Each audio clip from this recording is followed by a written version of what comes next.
Hello, അസ്സാം വലൈക്കും വറഹമത്തല്ലാഹി വബറകാതുഹു.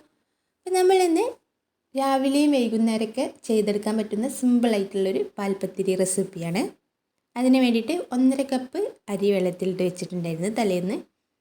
അപ്പോൾ അത് ഒന്ന് നന്നായിട്ട് കഴുകി വൃത്തിയാക്കിയിട്ട് ഒരു മിക്സിയുടെ ജാറിലോട്ട് ഇട്ട് കൊടുക്കുന്നുണ്ട്. ഇതിലേക്ക് പാകത്തിന് വെള്ളമൊഴിച്ച് നന്നായിട്ടൊന്ന് അരച്ചെടുക്കുന്നുണ്ട്. വേണമെന്നുണ്ടെന്നുണ്ടെങ്കിൽ ഇതിലേക്ക് കുറച്ച് നല്ല ജീരകവും 2-3 ചെറിയ ഉള്ളിയും കൂടെ ചേർക്കട്ടോ.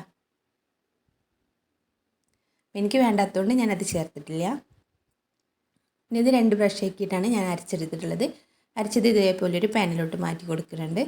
ഇനി ഇതിലേക്ക് ഒരു തേങ്ങയുടെ പാലും 1 ടീസ്പൂൺ ഉപ്പും കൂടെ ചേർത്ത് കൊടുക്കുന്നുണ്ട്.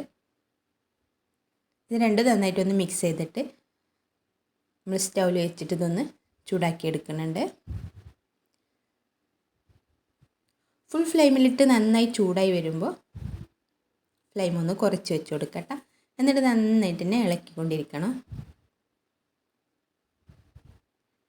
കുറേ കഴിയുമ്പോൾ ഇതേപോലെ ഉരുളകളായിട്ട് വരും കേട്ടോ. ഇത് നന്നായിട്ട് തന്നെ കയ്യിൽ വെച്ചിട്ട് ഒന്ന് കുഴച്ച് കൊടുക്കുക. ചെറിയ തീയിലിട്ടിട്ട് തന്നെ നന്നായിട്ടൊന്ന് കുഴച്ച് കൊടുത്താൽ ഇതിൻ്റെ വെള്ളമൊക്കെ ഒന്ന് വറ്റി വരും. അപ്പോൾ നന്നായിട്ടൊന്ന് ഡ്രൈ ആയി വന്നാൽ സ്റ്റൗ ഓഫ് ചെയ്തിട്ടൊന്ന് മൂടി വെച്ചാൽ മതി. കുറച്ച് നേരം ചൂടാറി കഴിഞ്ഞാൽ നമുക്കിതേപോലെ ഒന്ന് കുഴച്ചെടുക്കാം.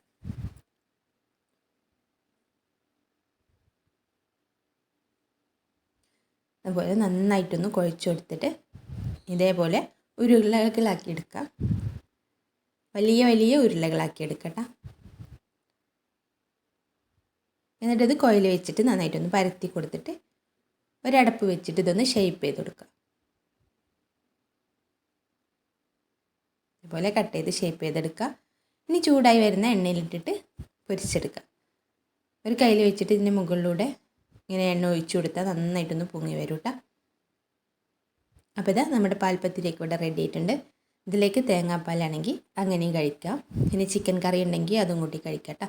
പിന്നെ തേങ്ങാപ്പാൽ ഒഴിച്ചിട്ട് അതിൻ്റെ മുകളിൽ കുറച്ച് ചിക്കൻ കറിയും കൂടെ ഒഴിച്ചാൽ ഒന്നുകൂടെ ടേസ്റ്റ് ഉണ്ടാവും കേട്ടോ.